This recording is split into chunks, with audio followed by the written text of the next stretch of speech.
What up, Patrick Brower? Richie Kotzen here on Cameo, giving you a shout out. I'm giving you a shout out along with the Challengers Comics and Conversation, which is the comic book shop in Chicago. I'm sure you know what that is. And I hear that you play my music in the store all the time, so thank you. I appreciate that. Speaking of music, I just put out a new record, 50 for 50, and also wrote a bunch of songs with another buddy of mine that we're trying to figure out how to release that. Took a break from music for quite a while because all that happened last year and the beginning of this year. But more recently, got some new ideas. So I'm back in the studio, if you can imagine that. So maybe there's going to be some new things coming out. But anyway, thank you very much for the support, and I hope you have a great day. All right, peace. This goes out to the challengers. Comics and conversation, y'all. What? Keep the conversation moving along. Keep reading comics, keep your local store strong. If it's hard, then it's a job for the challengers. What? Comics and conversation, y'all. From Challengers Comics and Conversation in Chicago, this is Contest of Challengers, a comics industry business podcast with Patrick Brower and W. Dal Bush. Oh, yeah. Thank you, Richie Kotzen. Yeah, man. Richie Kotzen from Night Flight Orchestra. No, I'm sorry. Richie Kotzen from Amberlin. Okay, you know that we're doing this a little bit earlier because I do have an Amberlin live stream to get to. It's true. Plus, we usually want to knock this out as fast as we can. Yes. With as little thought as possible. Yeah, this is not the sort of project where we, let it really sit and percolate and make sure we have enough content and have it ready to go. It's more like, oh, we're both in one place at one time? Cool, let's knock this out so we can get the rest of our night back. Dal did offer to record this last night. I did. To give me more time to make sure I don't miss the Amberlin live stream. I absolutely did. However, we always wonder what we're going to miss in the news cycle. I wouldn't say always, but more frequently now. Yeah. And we did. There's something we would not have gotten to yesterday. Okay. But we'll get to that later. Okie doke. I want to start with a small, not a disclaimer, but sometimes, and I think, I don't know, half the time, probably more than that, we say things you might not agree with or like hearing. So, first of all, I imagine that the people that come to the store regularly who listen to this podcast hear a difference between who we are on this podcast and who we are in the store. Yeah. We're generally happier and more excited to talk about comic stuff at the store. I certainly censor myself more as far as, what my tone is in public, as opposed to you and I talking on a podcast, which maybe gets heard by more people than would hear me talking in the store. That's true. Which is ironic. And I think that people may have a very specific idea of who you are as a person, but get a different version of that in the store. Yeah, maybe. And usually... My mom certainly thinks she knows me better by listening to the podcast. Oh, yeah? Yeah. She may know more of what's happening in your life, but does she know you better? Probably. She'll make a joke sometimes that, she has to listen to the podcast to find out what's going on with me because I don't talk about it on the phone. Yeah, but you don't talk about it here. You don't talk about your personal life here. I don't, that's true. Yeah. I guess store stuff. Usually... Because it's the same way... Honestly, talking to my mom is the same way as, talking to a customer, where it's I don't really... In the store, I don't want to delve into all the things that are going wrong necessarily, or that are difficult or strenuous. But on the podcast, it kind of is what we end up talking about, usually because we're so tired when we do this that all we can remember are the things that are frustrating. It's true, and we don't always talk about good things, or rarely talk about the good things. But also, when someone is in the store, they're like, how's it going? Or what's new? They're not asking you. Which, honestly, not to segue again, because we'll finish your thought for sure. But you had shown me the David Harper sketch article that you had contributed to. Yeah. Where it was all about kind of how the kind of current coronavirus impact on the industry, the DC stuff, reopening to the public, all that sort of stuff. And it's 5 or 6 retailers he talks to, and it's a lot of the same folks he normally does. You and Big Bang and Jetpack, I was going to say. A few other stores. And what's great about it is it's always Patrick Brower from Challengers Comics, or occasionally W. Dal Bush from Challengers Comics, says that things are going terribly and that everything is a nightmare and that if they blink, something else will go wrong. And then there's like 5 other retailers who are saying, no, things are going great. And it's like, I never know if that's all accurate. Like, we are the only ones doing badly or suffering under the yoke of other companies' decision-making, or if we're the only ones being honest about it. And I generally think it's the latter. I usually think that, like, we have a tendency when we're doing stuff like that, even under the auspices of, like, representing the store, we tend to be very honest about these things. Like, what is the point of contributing to someone's journalism if you're not going to be honest in your quotes? Right. So we tend to say what we're actually experiencing. And I feel like a lot of other stores will kind of couch it in the best possible version of what they're experiencing rather than, like, the most realistic version of what they're experiencing. So while we might say things like, well, you know, June was down 10%, which isn't terrible, but our last June was sort of awful. What a lot of other stores would maybe phrase it as would be like, June was up 3 times as much as May. And it's like, well, yes, but, you know, there's a lot of, like, arithmetic you have to do on that to make it sound good. But you can absolutely sell that number as a complete, like, indisputable positive. But we tend to come at it with, like, look, let's talk about what that number really means and how it's not really what you think it is. I think the difference is we're always striving to do better, and the other way is us lying to ourselves. I mean, I guess, like, what I this was on, I think, Tuesday, maybe? That Yeah. I was reading it near Yeah. the end of the day and you were working on something, and I was sort of blowing up at you about what I was reading because I would hit quotes and it's like, no, I don't believe that. I don't believe that for a second. But the tone of it overall was a thing where I'm like I don't believe a lot of the kind of rose-colored glasses quotes that I'm seeing a lot of in some of these sketched articles, because I know if that were true, the whole industry would be doing better. And I talk to enough retailers to know that in general, none of us are really happy with how our financial fortunes are doing. So if I'm reading these articles right, everyone's doing great all the time. So why am I constantly hearing complaints about how abysmal things are and how tenuous our industry is and how one wrong move from a publisher is going to put them out of business? And it's like, no, I was reading these articles and everything's going great. The second you open your doors, you're just flooded with customers who can't stop giving you money. So it's like I get the impetus to present your store as moving from hit to hit, you know, that sort of, like, as long as you seem successful, you will get success. But at the same time, it's like, I know that's not true. And when a journalist is asking you for quotes and for, like, give me the read on the ground where you are, be honest. Like, I don't know that as an industry we gain anything by people being essentially like another company's PR machine. Your quote works both ways. Does it? Cool. Moving from hit to hit. Yeah. It's like moving from this punch to the face to this punch to the gut. Once again, that's how we would phrase it. Right. But how another retailer would use it as a positive.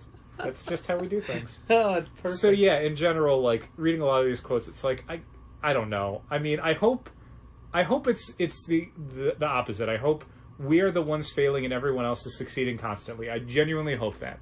I hope that we are the weird outliers and everything you read in a sketched article is 100% true. It's not tweaked or boosted to make a store appear more successful than they are. I don't believe that, but I want to believe that. Well, that's one of the things about the stores that David Harper talks to, is he gets a nice cross-section, so he knows that he's going to have polar opposite opinions. I think he just gets us because he knows that we're going to be the naysayers. I don't think that's the case. No, I don't either, but I think it's funny if that were true. Where it's like, well, I need a counterpoint, challengers. We definitely do present things to him in a way that I don't think other people do. Sure. And he will ask for clarification. Like, there was first of all, there was a wrestling quote that I used in the article that didn't make it, or that I used in the questionnaire. Who was it? It was Taz. Oh, yeah, that's right. It was, we don't run a sloppy ship. Mm-hmm. And that was a coronavirus reference when he said it, but it was a different reference. That was Taz calling out John Moxley's self-quarantining. No. No? That was Taz calling out an a COVID outbreak at a much bigger federation. Oh, was it? Okay. Yes. Was it not in the same promo where he was running? Yeah, down no, Moxley it for staying was. home? It was, but he was that. It was a veiled. It was a. A veiled shot at the Well, WWE. I don't know. For not doing I don't know if enough veiled is testing. the right word, but yeah, He, it was. well, he it was didn't definitely name them, right. but he was Right. definitely indicating them. Yeah, his point was Moxley didn't have to hide behind it because they don't run a sloppy Yeah, ship. that if Moxley had it, they would have caught it, and he would have not been allowed to wrestle. Anyway, But sorry, anyway, we're way off. Anyway, we're way off track. so David had asked some follow-ups, so I did a deeper explanation, and it's not even things that made it into the, I'm so sweaty. Sorry, into the article. It's just so he has a better understanding of our point of view and Sure. why things are sometimes frustrating to us, Yeah. because he's not a retailer, and he does talk to a lot of different retailers, and he finds out that everybody does things differently. Yeah. And like with any internet poll ever, it's half and half, you know? Yeah. You brought up an interesting segue, but I don't want to get to it, because what I wanted to get to from what we were starting at was that if we say something that you don't like or think is wrong or just you find offensive, call us out. Yeah. Bring it up. Mention it to us. Sometimes we get harsher than we realize. Sometimes we think it's justified. Sometimes it's not. Like, I might be complaining about stuff. I'm just going to say stuff later in this episode, and it's stuff that bothers me, but it's not stuff that's bad. Okay. You know what I mean? Well, I probably will later, yes. So, we had someone this week who didn't like what we said and called us out, and we had an open and honest dialogue about it, and everything was resolved. Yeah. And, like, we're not going after anybody's mother. You know? We're not. Okay. I mean, we're not, are we? It wasn't a plan, but I don't Right. want to rule it out. Right. But, so, I mean, so I there's... don't want to paint myself into a corner. There's reasons for the things we say. Some people's moms are bad. And why we say Some it. of them are. It's true. Some people still have them. So yeah, if there's something that you don't agree with, like if it's an opinion thing, doesn't matter. Mm-hmm. But if it's something you think that we cross a line, tell us. Sure. How will we learn? I could always. How we get better? I could always be better as a person. Sure. Absolutely. I had a very brief conversation with Marty DeRosa from Marty and Sarah Love Wrestling this week, and the things he was saying were so on point and so I don't know how to phrase it, like so open and honest for today. I'm like, man, that guy is saying all the right things, and it's making me feel good. And I don't go out of my way to address people that way often enough. Sure. So, good job, Marty. I wanted to mention that Richie Kotzen bit that we had at the front obviously came from Cameo. And they have very strict rules with what you can or can't do with your Cameo recordings. Oh, yeah? For example, you can only use it as a business if you get it from a Cameo promotional person. Mm-hmm. Like if it says like, oh, this person allows promotional videos for businesses. Sure. Only when you go to anybody's Cameo page, it doesn't say that. Okay. It doesn't say if they're promotional or not. Sure. Like if you look for it, it'd be like, hey, these people are all promotional, and it's thousands of people. You're not going to go through everything. No. But when you pick any one of those, nothing on their site says, oh, this is promotional. Crazy. So basically you have a 3-month license to use it on 2 websites. Okay. So the fact that it's in this podcast is most likely against the rules. Uh-oh. However, I have no idea if it's promotional one or not. I mean, And I'm not using it. It is promotional, but for Richie Kotzen, not for Challenge. Yeah, that's true. I'm not using it to He say... spends way more time talking about projects he's got coming up and things Yeah, he's and working on than anything he's in about no us. way promoting the store. He just really mentioned not. that we play his music in the store. Yeah. So it's not really a Challenger's promotional thing. It's just me saying, hey, here's a guy that I love who happens to mention me in the store. Yes. Sorry I didn't mention you, Dow. Oh, that's okay. I know that it means a lot to you. It would mean nothing to me. I started looking around. I'm like, I wonder if like if the Taskmaster is on this, or no, literally of all the British comedians that I like, Yeah. only Sarah Pascoe is on. Oh, I'm sorry. Yeah, I mean, I would. It's Sarah Pascoe's still really good, but Sure. I was hoping for a wider selection. I don't remember the segue. You mentioned financiers before, but there was information now that has come out about the Paycheck Protection program. It's true, yeah. And what companies got monies Yep. out of it, all across all forms of business and entertainment and what have you. But specifically, I'm going to talk about some of the comic ones. Okay. Did you look at the list at all? I didn't. Okay.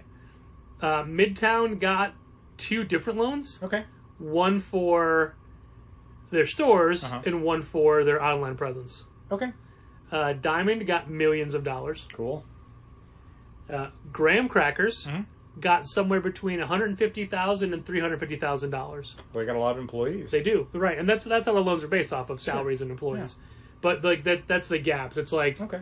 up to 150, or like starts at 150,000, Uh-huh. and then blah blah blah blah. Sure. What other? Oh man, now I forgot what other publishers. Like publishers, a bunch of publishers got money. Sure. IDW got money. Okay. Yeah, people were complaining that Diamond got money, but Why? saying, well, they were closed, but that they don't understand the whole point of what that loan is for. And even though they were closed, how many employees were still working? Because they were closed is why they need the money. Yeah, that is 100% it.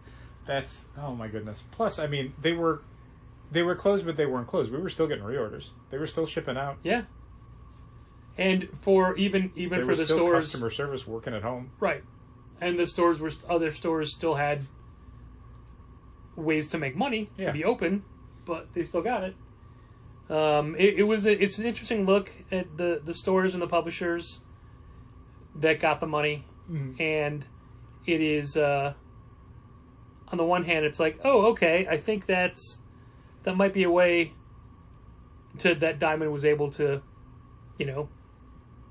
stay in business and help stores out with getting the money. And Probably. also, you know how large those amounts sound and how little it actually is when you get it, because Yeah. of all the places it has to go. Yeah, I mean, the companies that are getting, $1 million or whatever, like are getting $1 million because they have very large payrolls Yeah. that they have to make every single week. Or they have to furlough a bunch of people, and then they basically cannot operate as a business until they can bring people back. I mean, literally, the point of these loans is just to cover everything that you had been making at that point. It's not to be like, oh, now you can buy a solid gold swimming pool in the shape of a middle finger. Yeah, no business is improving themselves with this money. Yeah. They're just staying They're afloat. staying alive, staying afloat. Yeah. So I found it interesting, the stores, the companies, basically who got it. It was on the Beat that I saw it. That's where I got this article from. Anyone wants to go to thecomicsbeat.com to find it. It was interesting, but not in a, I can't believe they got money. Like, oh, that's cool. Like, hey, look who got helped out. Yeah, there was certainly some concern early on in the Paycheck Protection Program that the money was not necessarily going to small businesses so much as it was going to businesses that had very large accounting departments that were able to expedite that paperwork. So the fact that it was going to, smaller businesses, relatively. I mean, even a publisher like IDW is not, a nationwide company that has a ton of, infrastructure. It's a company in California that has a smaller footprint, and being able to get that money probably helped them a lot. Kanye got money. Okay. The Other end of the spectrum. Trump Foundation got money. Shocker. Yeah, right. A lot of places you didn't think would need money. A lot of bands got money. I heard that, but I mean, at the same time, like, there's some bands that depend on touring. Yeah, if they have a touring crew, they have a massive crew. Yeah. And if those people aren't working. Right. I mean, it's the equivalent of like a film crew, and you can't just be like, well, you don't get paid for the next 2 years because we can't all get together in one place. Yeah. Yeah. So it's fine. Sure. Any overanalyzation just leads to people feeling hurt or resentful. Like, why did I get that money or whatever? And it I don't know. It just is. That's how it is. We got 0 PPP dollars. We have 0 employees. Yeah, that's true. So there you go. So here's the news that we would have probably not known about if we recorded last night. What's the biggest and best news, good news, best news of the comics industry that came out yesterday, Dal? They came out yesterday because what came out right now was a notification that Teen Titans Beast Boy comes with a free keychain. Okay. If we order keychains, it's a little shoe, and on the back it says Teen Titans Beast Boy. You know how Beast Boy wears a shoe? Are they going to fit that in the box set with Raven when that comes out? I don't think so. Scholastic is doing Marvel graphic novels. Yeah, original content graphic novels featuring Miles Morales, Kamala Khan, those are the and two. Shuri. Like, Shuri is an interesting one, and certainly like a breakout character from the Black Panther movie. But I think leading with Miles Morales and Kamala Khan are like the smartest. I gotta think Scholastic was the one that said these two. We're doing these two. For sure. We're not going to do Teenage Black Widow or like Teenage Eternals or whatever. Yeah. No, we're going to lead with these two. Reading that news, my knee-jerk is always, Marvel's a comic company and Marvel can't figure out how to make comics for that audience. Nope. But on the other hand, one, they've shown that they're willing to spread stuff around in ways that show that they are aware of their deficiencies as a publisher, and they're looking to other publishers to help them out with that, i.e. IDW doing like sequential comic all ages stuff that we have wanted companies like Marvel and DC to do for a while. And if Marvel can't figure out how to do it, IDW certainly can. So IDW doing like the Marvel action books is great. This is filling in a slightly different part of that model where Scholastic is the gold standard for middle grade readers. I mean, Hibbs put out his book scan report, book scan thing, and Scholastic is basically 40% of the industry. Like, they dwarf every other publisher. It's absurd when it comes to graphic novels. Yeah. So if Scholastic is willing to do licensed Marvel superhero graphic novels, that's huge. Not just for Marvel in the sense of, like, they'll make some money because these things are going to sell 1 million copies, but in general for the industry, because it means that a ton of kids who are getting introduced to comics only through Scholastic graphic novels and Scholastic book fairs are going to experience these characters. And then that gets their hooks in. I mean, nearly everyone I know who runs a comic shop is somebody who got into superheroes when they were in like 5th and 6th grade or earlier, you know? Yeah. Maybe 3rd or 4th grade. And kids at that age in those grades are still reading comics. They're just not reading superhero comics really because they're not being produced in a format that fits what they're getting. Like, they're not looking for single issue comics that have a middle chapter of a 4-part series. They are buying books that have complete stories in full color for $12. So Scholastic doing a Miles Morales graphic novel is going to get kids hooked on Miles Morales as a character in the Marvel Universe as a concept. And then, when they get a couple years older, there's a whole Marvel Universe waiting for them. So this stuff as like a gateway drug is huge. Like, not just that it's material for that group, but specifically Scholastic produced is huge. Unbelievably huge. Probably so far the biggest news in 2020 as far as comics go. It's such a positive step forward. Yeah. And somebody else had compared it to, DC is already doing their formerly known as Zoom and Ink stuff, and David Harper had said what I thought was a great quote. That is like an Etsy store compared to Scholastic. Yeah. I mean, in general with this, having Scholastic say, yes, we will adapt your characters for our audience is like joining the Beatles. Like, it is a whole other level of fandom. And it's such another world that the writers that they have so far for the announced books are people I've never heard of. Sure. Because I'm not in that... wavelength? I'm not in that demographic. Sure. So exciting. Yeah, it really is. I don't think any of them are coming out until next year, I think. Yeah, next year for sure. But that means they've already been working on it. Yeah, they already had covers to show off, I think, for Miles Morales at least. I'm assuming this was a San Diego announcement? Probably would have been, yes. Yeah. Or maybe like Book Expo or whatever, some other thing that would have maybe happened this summer. Yeah. But they're just like, Doesn't matter now. It's true.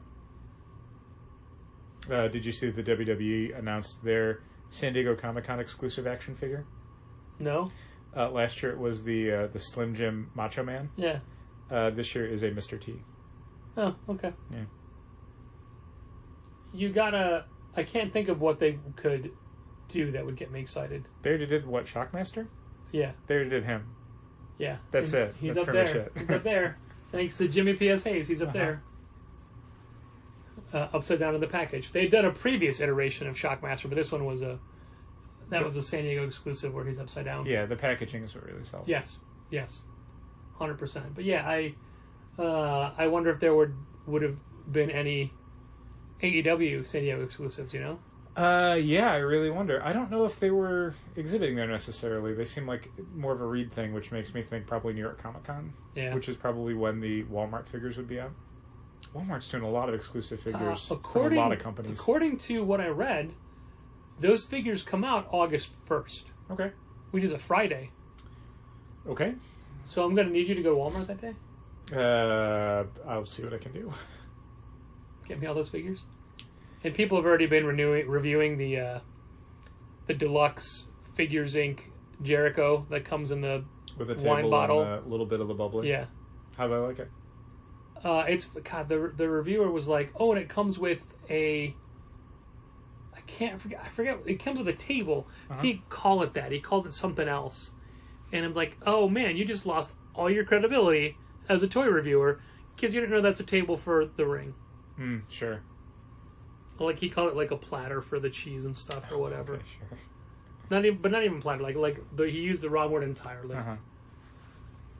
But I looked at it and said, "Oh, that's really cool." And I went and looked. Like, is it available now? And I'm like, "No, never mind." Like, I'd only get it because I don't have an AEW Jericho. Right. But you'll have an A Jericho. I will. Soon Definitely enough. AEW Jericho soon enough. Definitely will. That is not all I will have from AEW and Chris Jericho. I will have that belt Wow. Okay. once he wins it back. I mean, Sure. and then What if he wins the FTW belt instead? do you know that is the original belt that Taz had made himself back in the day? I never doubted that for a second. Yep. I didn't think they made a new one. I don't think they would make a new one for that gimmick. And because he did that all with his own money and his own idea, Uh-huh. Heyman never took it from him Oh, okay. and made it like an ECW thing. Right. It's a Taz thing. Yeah. So the WWE never owned it. Yeah, okay. That's why he could do that. That makes sense. And here's the thing I learned. And For all the crap we give Brian Cage and Taz about who better, sure. Kanyon was the guy who got Brian Cage, who basically gave him his career. Okay, so it's a tribute. It's a tribute. Okay. I just think in general, doing the Canyon catchphrase at the same time that Taz is basically giving his entire gimmick to Brian Cage Yeah. was a thing of like, is this guy just like a 90s greatest hits gimmick? I mean, like, he's got is that that the 90s thing? greatest hit physique. Like, I think we were joking about him slapping Taz in the chest and saying, "Get the tables" or something. Like, what else is left? What other 90s era wrestling thing? I think we find out next week that he joins Raven's flock. Yeah, sure. There's still a chance that match doesn't happen next week Sure. because Mox has to be tested again. Yeah, which I'm not exactly champing at the bit to watch Brian Cage wrestle John Moxley. Sure. I find the Taz stuff more entertaining than probably seeing Brian Cage wrestle. Maybe Taz will wrestle. I would rather Taz not wrestle. I would rather Taz just come out and do... It's like the Brock Lesnar Paul Heyman thing, where like what's interesting about Brock Lesnar is Paul Heyman's promos. Yeah. So just keep doing the promos. The match is irrelevant. The match is not what I want to see.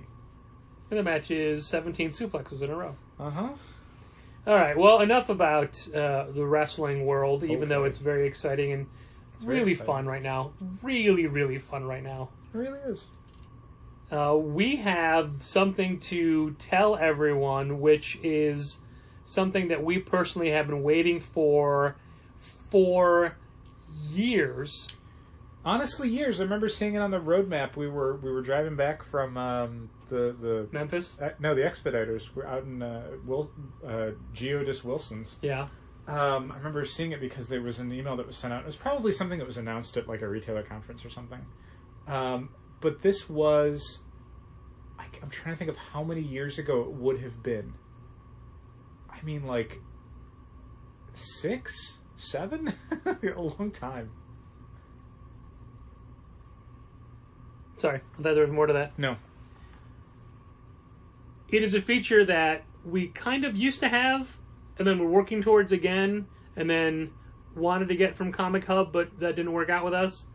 So basically, and we're gonna are we gonna do a deep dive into how it works? Sure, we can. Okay, I don't know if you need to pull it up on your phone. Nope. Diamond has finally got their Pullbox service working.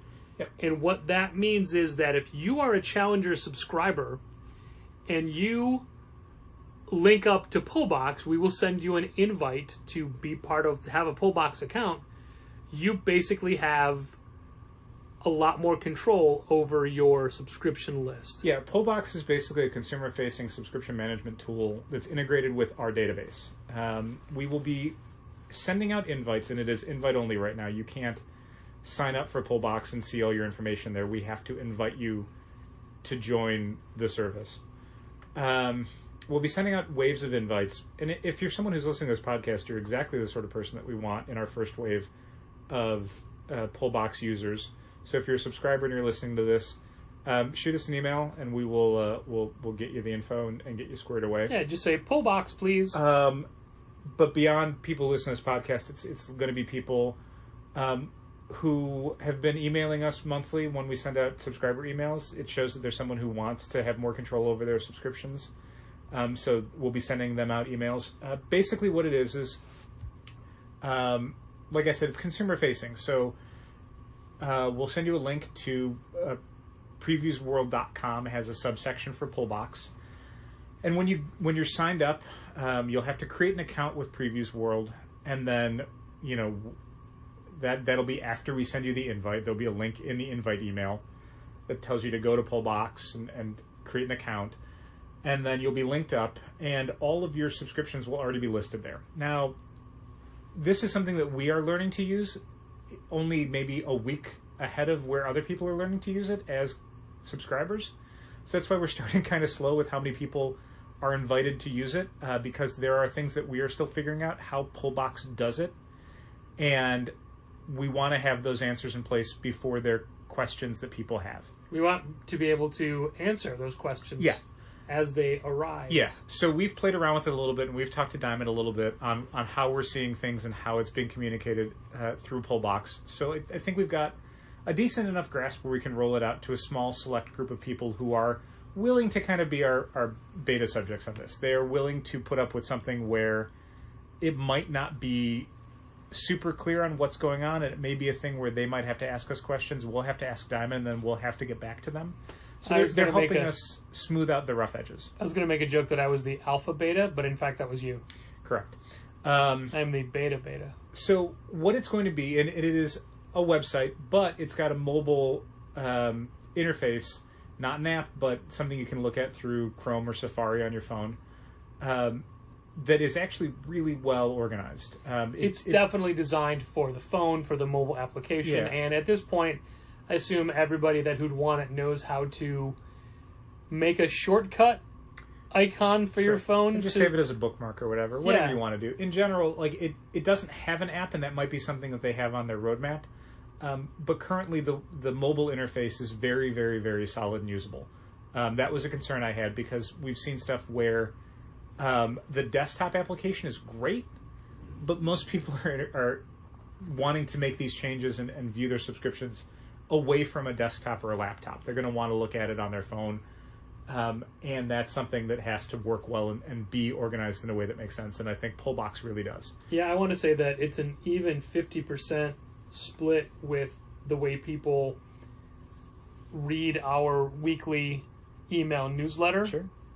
Because we get those statistics, and I think people engage with it on their phone 50% of the time versus on a desktop, on a computer 50% of the time. The nuts and bolts of Pullbox, though, is basically you're going to be seeing all of your subscription information on Pullbox. It's going to be kind of weird for the first few weeks. My recommendation is that for people using Pullbox, if you want to make changes, I would recommend you make them directly through Pullbox. The more you kind of spread around how you're making changes, be that in-store, through an email, and then on Pullbox, the weirder Pullbox is going to work for you. The more it's focused directly through the Pullbox interface, the better you're going to find the results. So even though it might seem easier for you in the early going to just shoot us an email saying, hey, add this or drop this, recognize that when we do and it's reflected on Pullbox, it might be in a way that you don't recognize. One of the cool things about Pullbox is you'll see a list of all of your subscriptions right when you sign on. There is no kind of build-up process. All of that information has already been communicated to Diamond servers, and you're just basically taking ownership of it. So you'll see all the books that you're down for. You'll also see everything that you're going to be getting in for the current week's invoice. What you won't necessarily see at first are special orders that you've made. That's stuff that is in the system and will show up on your weekly pulls list that you'll see on Pullbox, but you won't necessarily have a list available to you of things that you've special ordered. However, as you start placing special orders through Pullbox's interface, which is where you can order from the current catalog, then you'll start to see that stuff in your Pullbox account, and you'll get a better idea of what's coming out for you when, which is, again, one of the reasons why we recommend that if you are going to use Pullbox, we recommend you use Pullbox almost exclusively. You'll get a much better experience if you do that. You can add titles, drop titles, add issues, request issues. You can create a wish list of currently released items that you don't necessarily want to subscribe to and get right now, but things you may want to get at a future date.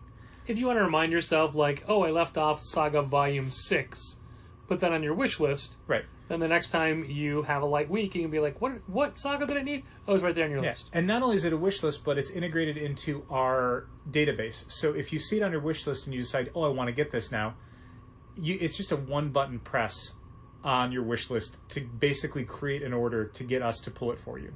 And you'll see it when it's set aside. Like, you'll see different levels of kind of where your order is at. If it's been set aside for you, if it's on order, we can send you messages when you ask for certain stuff to say, hey, this is something we've got right now, we're going to set it aside, versus this is something we'll have to order for you, versus no, we actually can't get that for you.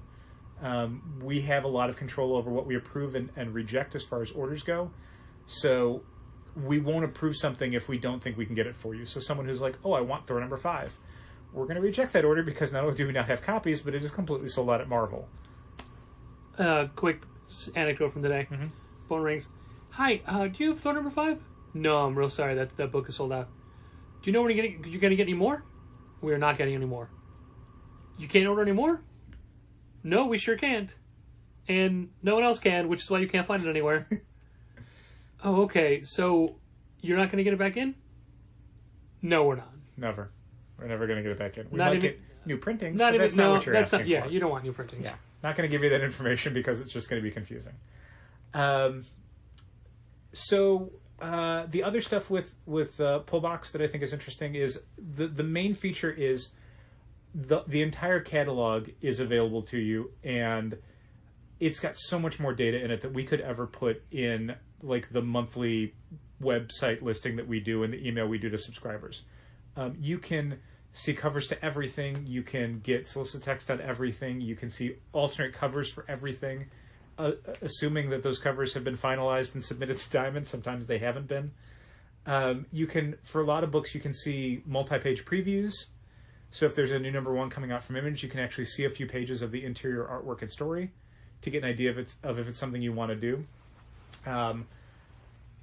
There's a lot of specific language to how things are done that once you do it a couple times, you'll get how everything lays out. But we will be submitting to everyone who's going to sign up a link to a YouTube video that Diamond put together, kind of how the interface works. Oh, did they send you that link yet? They did. It's only a couple minutes long, and I haven't watched it yet. Okay. So I hope it's good. But it is only a couple minutes long, and I think it goes over the major stuff. But there might be a couple of things where we'll have to point out to people like, hey, when you're doing this, what you've actually done is ask for this issue instead of ask for this series. Like, there's a specific thing where, like, if you're ordering an issue, you're just ordering an issue. But if you're subscribing to an issue, you're subscribing to a series starting with that issue. And even when you do that, like if you sign up for Amazing Spider-Man in the new catalog, which is like issue 49 and 50,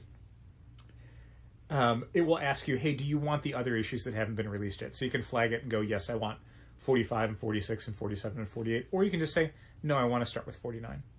And then that's fine, and we'll take care of all that for you. So this is all stuff that we'll be sending out emails to a select group of subscribers over this Basically, weekend. the people that bribed Dal first. No bribes necessary. I just ask that you give us honest feedback and you try and use the product as much as you can to make it, worth your while and our effort. And hopefully, again, give us stuff that either we can get answers to, or there's been a couple things so far where I have to write an email to Diamond and go, okay, I understand how that's doing it. I appreciate you explaining it to me. Let me make a feature request that it please not do that anymore because I think it's incredibly misguided. So there'll be stuff like that where we can't necessarily fix it, but we can pass it along and say, this is something where it could maybe work differently, or give options to work differently. So we will pass all that stuff along. We want that product to get better. We've, been using Comic Suite and Diamond's other RMS, RMH stuff for the last decade. Yep. I've been using RMS personally across different stores for probably 20 years now. 20 years? Probably. I mean, I was using it at Naperville, and I was using it at Downers Grove before that. Okay. I mean, I was also using it, but I don't know it was that long. I mean, a long, long time. Do you still have Rick's angry how-to? I don't think so. I think I might have predated that. I think I have that somewhere. But yeah, I mean, we were using Comic Track, or we were using ComTrack, and we were using RMS. Yeah. RMS was like tracking, like you could use barcodes and stuff, but in general, you were tracking all of your subscriptions and stuff through ComTrack. Anyway, so I am totally fine, passing things along to Diamond to say, hey, this is what we're seeing. Could it work differently? And they're honestly pretty receptive to that. It's not necessarily going to be something they can fix, and it certainly, with all the things they're doing with DC right now, it is a little further back in the queue as far as stuff they want to address. But this is stuff that they're working on, and it is stuff that they do plan on improving based on what they're hearing from people. But anyway, a lot of emails are going to go out this weekend. If you don't get an email and you do listen to this podcast, please send us an email. If you do want to try out Pullbox, if you do have interest in managing your subscriptions with a more hands-on approach to get more accurate data on what's coming in for you when, and what stuff you're down for and what you're not down for. If that's of interest, please let us know. Do you think that will take the place of the monthly catalog email and page that you do? Yeah, but not immediately. Okay. We would need a lot more subscribers using it. But again, the first people I want to get using this are the people who actually read that page and respond to it. Oh, of course. So if most of them switch over, then yes, it can probably just Do you go away. remember what percentage of people use? Because all that stuff, like even Comixology, even the it was a bunch. The page that I set up is basically, here are all of the brand new number ones. Yeah. Across whatever's in previews, whatever publishers, and then new original graphic novels. That's all stuff that previewsworld.com/catalog can give you. Yes. You can. There's just a couple drop downs that you just change, different filters, and you'll get exactly that information. So that alone makes it like we could stop doing that pretty fast. I'd probably still do it for the next catalog, but there will probably be a point in September. Yeah, August, where maybe we send out a more bulk email saying, hey, this is going away. If you do want to use this information, let us know. We will sign you up for Pullbox. This is how it all works. So there will probably be a point in the next couple months where we stop offering that as an option, because Pullbox just does it better. It's a much better interface for that. It's something that we have to be less involved with, and it's something that gives a lot more information and control to subscribers. So, and it gives you more detail. Yeah, I mean, that's the information part. Is not only are you going to see like what you're down for, but you'll see more information about specifically what you're down for. Like, what is that issue of Amazing Spider-Man that I'm signed up for, or what is coming out next week across every publisher that I might not be down for that I might want, or and we're going to be sending out information to Pullbox subscribers with information on things like when final order cutoffs happen. When orders are closing for an issue or a series and this is your chance to lock it in before it becomes a situation where we might not be able to help you out. We're going to send out emails and notifications to Pullbox users to let them know, hey, this is the weekend where you're going to want to lock that in. We're going to be sending out notifications when new-to-order things come out. New-to-order is a thing that we as a store use every day, and it's stuff where instead of waiting for the monthly catalog to come out, Diamond will release information to retailers, letting them know, hey, these specialty items, action figures usually, or pins, or even some graphic novels and reprint comics, will get listed there to say, hey, this is happening. You can lock your orders in now, so that basically, if it's listed again in the catalog, we're more likely to get it if we ordered on new to order than if we order it in the catalog, because they're going to release it to accounts in kind of that order. That order, yeah. And that goes for consumers as well. If you're ordering it on new to order, you're basically going to get it first thing. Like when Diamond is shipping it out to stores and when we're giving it out to customers, you're making sure that you're going to be getting it first. And that's stuff that you can get your subscriber discount on, that maybe is going to be more expensive because it won't have the subscriber discount if you get it through a website or some other vendor. One of the things I didn't mention, and it's something that hopefully is just a couple weeks away from getting fixed, is that Pullbox will list your subscriptions as far as DC subscriptions go. However, as of July, what is this, 10th? Yes.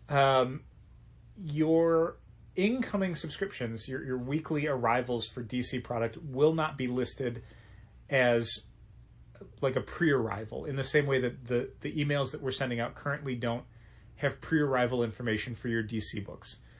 It will be in your box. It will be... Pullbox has a thing where it'll tell you what's in stock for you, and it'll be listed as in stock when it is available for pickup. But it won't, for the next week or two, it won't list it as an incoming, not yet arrived this week item in the same way it will for all the other books. We're hearing, though, that Diamond is close to getting that stuff sorted out, patched, synced up. So hopefully, again, just within a couple weeks, our hope was always by the end of July, everything would look right for subscribers again. If I can borrow a phrase, unified communications across all channels. Yeah, that works. And it sounds like that's where Diamond is going to be at. Obviously, this isn't fully deployed yet. We don't know if it's going to work. As someone who's been dealing with a company that has promised a lot as far as how things are going to work for our computers and then not followed through, it's possible this could be another thing. I don't mean Diamond, I mean another company that has completely let us down. And I get emails from almost daily where they want to remote in and take a look at stuff, and I just think, just do it, just fix it already. Octopus, everybody. Octopus is... I knew who you meant. Our Shopify store is still not where I want it to be. Nope. Still, weeks later. They were in overnight / early this morning. I saw there was some stuff up until I don't know if the log shows their time or our time, but like up through 12:10 p.m. Yeah, I mean they're in different continents, so they're logging whenever they, which is great usually because it means like when we're not using our computer, they can be using it. But yet I'll frequently get emails at 10 in the morning saying, "Oh, can we jump on now?" And it's like, "No, we open at 11. You cannot get on the computer now." You should have been on all night. Yeah, you had 12 hours to be on it, and you weren't. But anyway, yes, Pullbox. It's the DC stuff is still not quite where we want it to be, but everything else is, I think, a pretty solid interface. Hopefully people get some use out of it. We'll find out shortly if that's true. One of the things to point out is that it is not real time. When you click on a thing saying, "Hey, I want this," it sends a notification to us, and then we have to physically approve it, like you had said. Yeah. So it's not going to show up in your box immediately. Well, and even so different things. One, like there is a set of communications where it will say that an order has been submitted, whether that's a subscription or an in-stock item or a special order, but it will specifically say that it has not been approved yet. Okay. So it will be clear to people whether or not like this is a subscription that you're down for, or this is just something you've asked for. One of the things that we like about it as a service is that there's basically kind of a gate on it, not to be gatekeepers, but there's kind of a gate on it where people can ask for a lot of things, but it doesn't necessarily become ordered until we say, yes, we will order that for you. But there's a lot of very clear communications as far as how things are flagged on the consumer side to let you know where you're at as a consumer in the process. And there's even a field where we could tell you why you're not getting a thing if you... Yeah, one of the things, again, we like is that there's messages. So if we have to reject something, we will let you know why. Mostly that'll be for things where we just can't get it anymore. So if you see an in-stock item, Diamond doesn't necessarily list what's available in stores so much as what's been released to stores. So you could ask for something that we do still have from a few weeks ago, but you could also ask for something that we sold out of day of. Yeah, and even if it's an item that Diamond is out of stock on, it doesn't prevent you from asking for it. Yeah, and there's even yet to be released items that we would maybe have to say, no, we can't get that for you, whether it's a variant cover that we don't qualify for, or an order that's already been closed that everything's been allocated for that we won't have copies of. So there's definitely different situations where that could happen. There's also things that when we approve stuff, sometimes Diamond will have a price for an item that isn't necessarily what we have to charge for the item. So you might get an approval that says, we'll order this for you, but keep in mind it's going to be this amount instead of the amount you're seeing. And then you, in turn, as the consumer, can decide whether or not you want to accept that price or decide not to get that item. Yeah, so sometimes there's a little more back and forth than you would necessarily want. One thing that I was talking to Diamond about that I was seeing, and I was trying to get some clarification on if I was seeing it right, if I'd done something wrong as a consumer or as a retailer, or if it's just how it worked. And I was eventually told, no, that's how it works.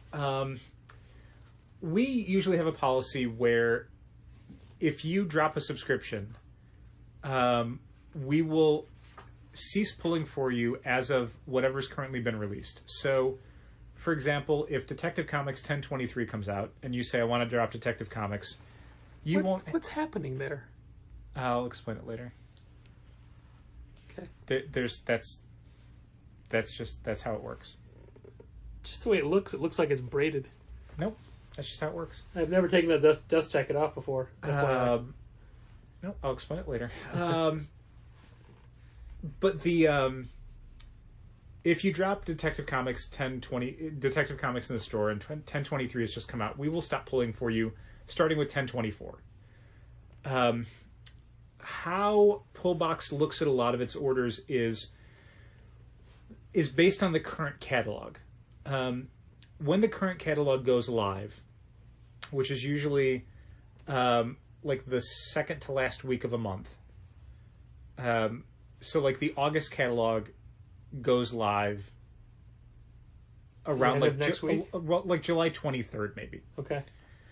So then the August catalog is up, and that's up for items that are shipping beginning in October, but it's the August catalog.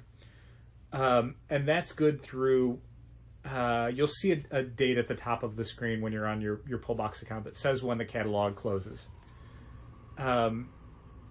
When you place an order through there, it basically exists in kind of a limbo. We haven't placed the order yet, so you can add or drop stuff with no problem. Once that catalog closes, you can drop a subscription, but it will not drop previous issues because as far as Pullbox is concerned, that order's locked in. We, as a store, can opt to remove those issues, and we generally do. But Pullbox as a system does not include that as an option or take that as an assumption. So if you were to drop Detective Comics through Pullbox, as a title, it would be removed from your subscriptions tab. But you would still see upcoming issues on your yet-to-be-released items. So you'd still see it Detective 1024, 1025, everything up to whatever is in the currently unclosed catalog. Yeah.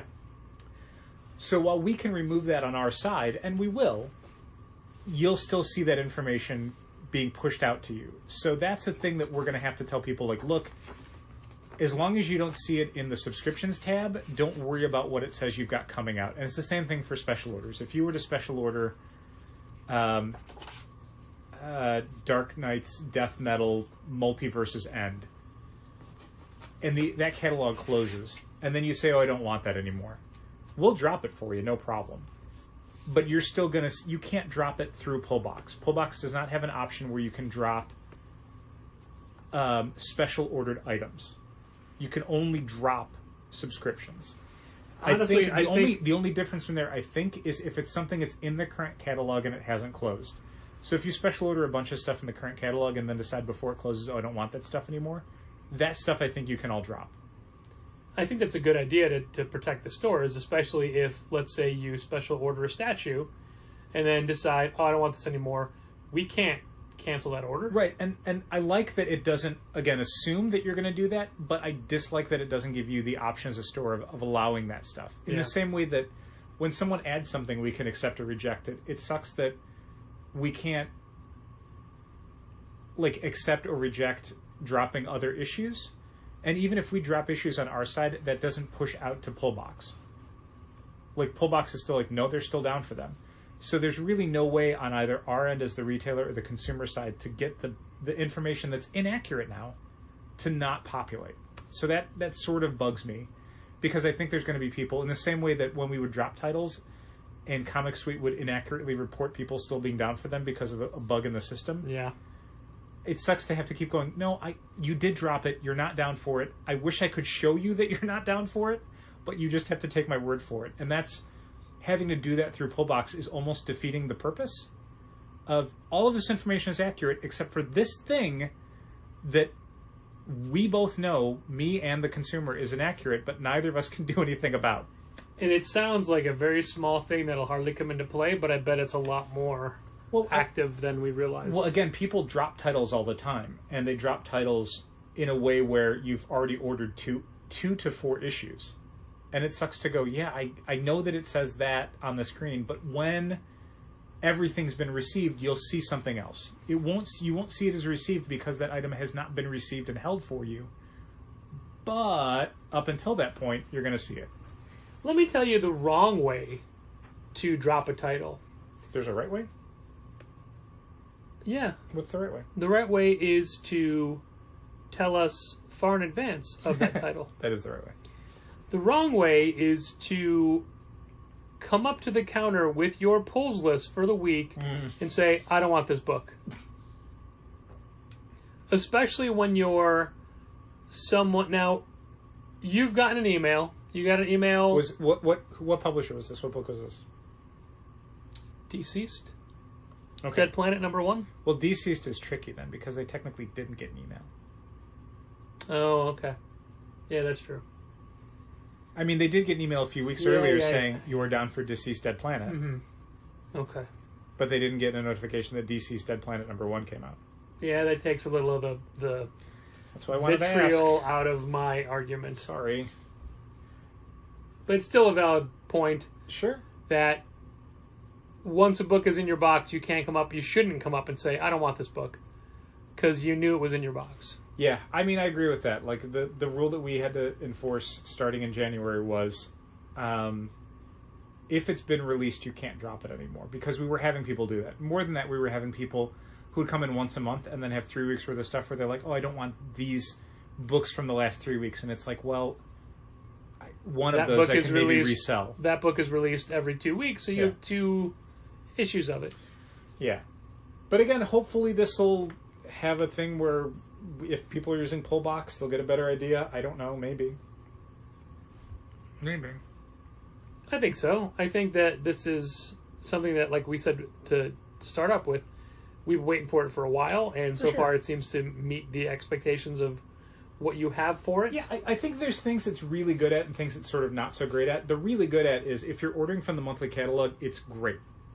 It's tons of information, a lot of ways to sort that information. You can look at things just by publisher. You can look at things by new issues. You can look at things by just graphic novels rather than comics. So sorting it is so much better than just looking at a giant, blob of an article that I've posted on our website. And the ability to say, oh, I just want that issue, or oh, I want to subscribe to this series. To do all that through the new catalog is I think, really great, and it's a way to get people, I think, a lot more engaged with what new stuff is coming out in a catalog every single month. Where it sort of lets down a bit is when, dropping things is kind of its Achilles heel. It's really difficult to do that because I think they have the impression that they want to make that as difficult for people as possible, to be more like you have to go into the store and tell them you want to drop that. Yeah. In a way that we as retailers don't really think we want to do. So I think that's, from what's been communicated to me when I've been talking to someone at Diamond about it, that seems to be their baseline, is that dropping stuff is things you have to do in person, adding stuff is stuff you can do by yourself online. Like, that's the methodology they're working under. And for us, I would prefer everything be something that people could do online. Yep. Instead of having to split the work like that. So yeah, if you don't drop a lot of stuff, I think you'll have an A+ experience with Pullbox. If you find yourself dropping things more regularly, it's going to be something where you might be seeing information that is inaccurate in one tab but accurate in another tab. But eventually we'll all be sorted out fine. You just kind of, like, I hate saying it this way, but you have to have kind of faith in us that when you're dropping a title, we are taking care of it. Even if Pullbox says that you're still down for issues, understand that you are not down for those issues anymore. I mean, hopefully it's the same faith you've had in us this whole time. But it's a thing where the whole point of this is using the service means you don't have to have faith that it's all there for you to have that information at your fingertips. But dropping stuff is a thing where, like, I wish it could say what we saw, but it's going to say something else. And that's something that we'll talk to Diamond about getting hopefully some options on, but that might not be something that happens immediately. But the good news is currently it's an optional system. So if you do use Pullbox and it doesn't meet your needs, we could absolutely take you out of it, no problem. If that is the case, please tell us why, so we can pass that along to Diamond, so they can make it a more responsive system. Yeah, there's no wrong answer. We're just curious as to what you'd be looking for. Nobody has to use this. There's a reason why we're not, from Forcing day one, it. rolling it out to every subscriber as a non-optional sign-up. Like, this is something we want people to opt into. Eventually, we will allow more people to opt into it, but it's always going to be an opt-in process. Yeah. Just like listening to this podcast. Yeah. Thanks for listening. Keep reading comics. This has been Contest of Challengers. Thanks for listening. Keep reading comics. Challengers is located at 1845 Northwestern Avenue in the Bucktown neighborhood of Chicago. 773-278-0155. Keep up to date with new releases and events at challengerscomics.com. Like Challengers Comics on Facebook, follow @Challengers on Twitter, and help fund this podcast at patreon.com/challengers.